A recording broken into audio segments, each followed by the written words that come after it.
আসসালামু আলাইকুম। আমি অ্যাডভোকেট ইমরান নিয়মিত প্র্যাকটিস করছি ঢাকা জজ কোর্টে। আজকে আলোচনার বিষয় হচ্ছে উত্তরাধিকার সম্পত্তি হাজারো চেষ্টা করার পরেও আপনি পাবেন না। কেন পাবেন না, কোন ক্ষেত্রে পাবেন আর কোন ক্ষেত্রে পাবেন না, এ বিষয় নিয়ে আমি বিস্তারিত এই ভিডিওতে আলোচনা করছি। প্রিয় দর্শক, যদি ভিডিওটি আপনার ভালো লেগে থাকে এবং নিত্য নতুন ভিডিও পেতে চাইলে অবশ্যই চ্যানেলটি সাবস্ক্রাইব করে সাথে থাকা বেল আইকনটি অন করে দিবেন। আপনার যদি মতামত থাকে অবশ্যই কমেন্ট করে জানাতে পারেন। এছাড়াও আমরা একটা নির্দিষ্ট ফির মাধ্যমে পরামর্শ দিয়ে থাকি। আপনি মোবাইলেও পরামর্শ নিতে পারেন অথবা চেম্বারে এসেও পরামর্শ নিতে পারেন।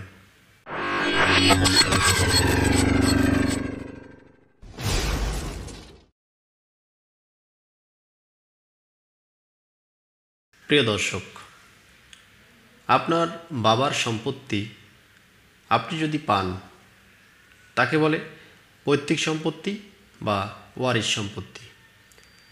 ওয়ারিশ মূলে আপনি যদি সম্পত্তি পেয়ে থাকেন তাহলে সেই সম্পত্তি বাটোয়ারার আগ মুহূর্ত পর্যন্ত আপনি আপনার বাবার দলিলেই ভোগ করতে পারেন। এবং আপনার বাবা যদি জীবিত থাকা অবস্থায় কোনো খতিয়ান রেখে যায় এবং পরবর্তীতে আপনার বাবা মারা যাওয়ার পর যদি কোনো খতিয়ান আর সার্ভে সেটেলমেন্ট না হয় তাহলে সেই ক্ষেত্রে কিন্তু আপনার আর খতিয়ান করার প্রয়োজন নেই। সেক্ষেত্রে আপনার প্রয়োজন আছে যদি আপনার ওয়ারিশ থাকে, একাধিক ওয়ারিশ থাকে, ওয়ারিশ সার্টিফিকেট নিয়ে আপনারা বাটোয়ারা দলিল তৈরি করবেন। বাটোয়ারা দলিল তৈরি করে দেন আপনাদের যতটুকু সম্পত্তি রয়েছে সেই সম্পত্তি নামজারি করে ফেলবেন। তাকে নামজারি খতিয়ান বলে। বাংলাদেশে দু ধরনের খতিয়ান রয়েছে, একটা হলো সার্ভে সেটেলমেন্ট কর্তৃক রেকর্ডীয় খতিয়ান, আর একটি হচ্ছে নামজারি খতিয়ান।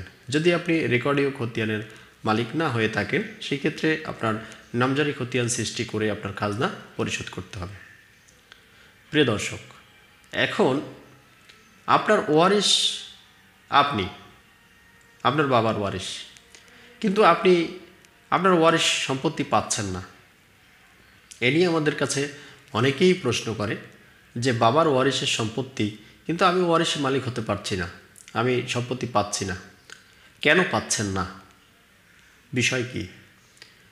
নাম্বার ওয়ান, যদি আপনার বাবা তার বাবার কাছ থেকে কোনো সম্পত্তির মালিক হয়ে থাকে অথবা সম্পত্তি যদি সে ক্রয়কৃত সম্পত্তি মালিক হয়ে থাকে, তার কাছে যদি ওই সম্পত্তির দলিল থাকে এবং সে সম্পত্তি যদি আপনারা থাকা অবস্থাতেই বা আপনারা না থাকা অবস্থাতেই বিক্রি করে দেয়, এখন বিক্রি যদি করে দিয়ে থাকে তাহলে কি তার নিজের সম্পত্তি সে বিক্রি করে দিল। এখন আপনারা বড় হয়েছেন, বাবা মারা গিয়েছে, সম্পত্তি বাবার ছিল, আগে আপনারা দেখেছেন, এখন সম্পত্তি অন্য কেউ দাবি করছে বা সেই সম্পত্তি তারা ভোগ দখল করছে। আপনারা দাবি করছেন আপনার বাবার সম্পত্তি, আপনারা সেই সম্পত্তি ওয়ারিশ সূত্রে মালিক হতে চান। প্রিয় দর্শক, যেহেতু আপনার বাবার সম্পত্তিটি বিক্রি করে দিয়েছে সেই ক্ষেত্রে আপনি কোনোভাবেই ওই সম্পত্তির আর মালিক হতে পারবেন না। তবে আপনারা যাচাই বাছাই করতে পারেন যে আপনার বাবা যে সম্পত্তি বিক্রি করে দিয়েছে তার কোনো ডকুমেন্টস তাদের কাছে আছে কিনা।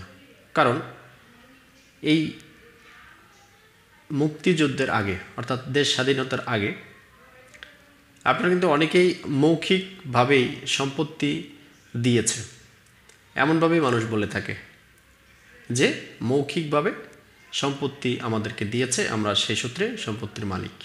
প্রিয় দর্শক, এরকম হওয়ার সম্ভাবনা থাকে, বাট বর্তমানে নতুন যে ভূমি আইন সংস্করণ হয়েছে সেই ভূমি আইন অনুযায়ী নতুনভাবে যদি চিন্তা করা হয় বা নতুন আইন পর্যালোচনা করা হয়, বা এর আগে যে ভূমিমন্ত্রী ছিল তার কথা ছিল দলিল যার জমি তার, সেই সূত্রে সম্পত্তির দলিল যদি আপনাদের নামে থাকে তাহলে সম্পত্তির মালিক আপনারা। আর যদি সম্পত্তি আপনাদের নামে না থাকে, দলিল আপনার নামে না থাকে, শুধুমাত্র দখল আপনাদের কাছে থাকে, তাহলেও কিন্তু আপনারা সেই সম্পত্তির মালিক হতে পারবেন না। কারণ দখলের চেয়েও গুরুত্বপূর্ণ হচ্ছে দলিল। একটা মালিকানা প্রমাণ করার জন্য অন্যতম ডকুমেন্টস হচ্ছে দলিল। দলিল আপনার থাকতে হবে। যদি আপনি 50 বছর 100 বছরও দখলে থাকেন সে সম্পত্তির মালিক আপনি হবেন না, বা অন্য কেউ যদি থাকে তাহলে হবে না। আপনার দলিল থাকলে আপনি সম্পত্তির মালিক হবেন। প্রিয় দর্শক, আর কোন ক্ষেত্রে আপনি সম্পত্তির মালিক হতে পারবেন না? অন্ততপক্ষে বাবার সম্পত্তির। যদি দেখা যায় যে ইংরেজদের কাছ থেকে যখন আমাদের বাঙালিরা সম্পত্তি নিল, তখন কিন্তু সিএস রেকর্ড হয়। এখন এই যে সিএস রেকর্ড হয়েছে, সেই রেকর্ডে বাবা জীবিত থাকা অবস্থায় দুই ভাই, দেখা গেল যে এক ভাইয়ের নামে দলিল হয়েছে, রেকর্ড হয়েছে, বাবার নামে দলিলও হয়নি, রেকর্ডও হয়নি। এখন বাবা মারা গেল, অন্য যে ভাই রয়েছে তার সন্তানেরা সম্পত্তির ভাগীদার, ভাই সম্পত্তির ভাগীদার। এখন ভাই যদি সম্পত্তির ভাগীদার হয়ে থাকে, বাবার সম্পত্তি ওয়ারিশ সূত্রে সে চায়, তখন দেখা যায় যে ওই সম্পত্তি তার বাবার নামে নেই, শুধুমাত্র তার ভাইয়ের নামে। সেই ক্ষেত্রে কিন্তু আপনি সম্পত্তির মালিক হতে পারবেন না। ভাই যদি সম্পত্তির কিছুটা অংশ আপনার ছেলে মেয়েদের নামে বুঝিয়ে দেয়, এ দ্বারা কিন্তু দলিল আপনার রইল না বা দলিল আপনার হইল না, সেক্ষেত্রেও কিন্তু আপনি সম্পত্তির মালিক হলেন না। প্রিয় দর্শক, তাহলে কি দাঁড়ালো? আপনার বাবার সম্পত্তি যদি আপনি ওয়ারিশ সূত্রে না পারেন, তাহলে আপনার এই বিষয়গুলো বিবেচনা করতে হবে যে আপনার বাবা আগে কি সম্পত্তি বিক্রি করে দিয়েছিল কিনা। যদি বিক্রি করে দিয়ে থাকে, তাহলে তো কোনোভাবেই আপনি সেই সম্পত্তির মালিকানা দাবি করতে পারেন না, বা মালিকানা দাবি করলেও আপনি সেই সম্পত্তির মালিক হতে পারবেন না। আর দ্বিতীয়টি, ইংরেজদের মাধ্যমে যে পরবর্তীতে বাঙালিরা যে রেকর্ড হয়, সেই রেকর্ডে যদি আপনার বাবার নাম না হয়ে যদি আপনার ভাইয়ের নাম হয় এবং সেখানে আপনার নাম না থাকে, সেক্ষেত্রে আপনি কিন্তু ওয়ারিশ সূত্রে সম্পত্তির মালিক হতে পারবেন না।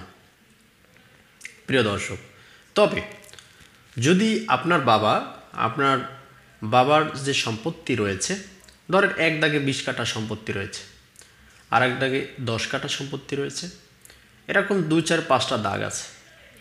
এখন আপনাদের প্রত্যেকটা দাগ থেকে, ধরেন যে দাগে 20 কাঠা সম্পত্তি আছে, সেখান থেকে 16 কাঠা সম্পত্তি বিক্রি করে দিল, বাকি রইল 4 কাঠা।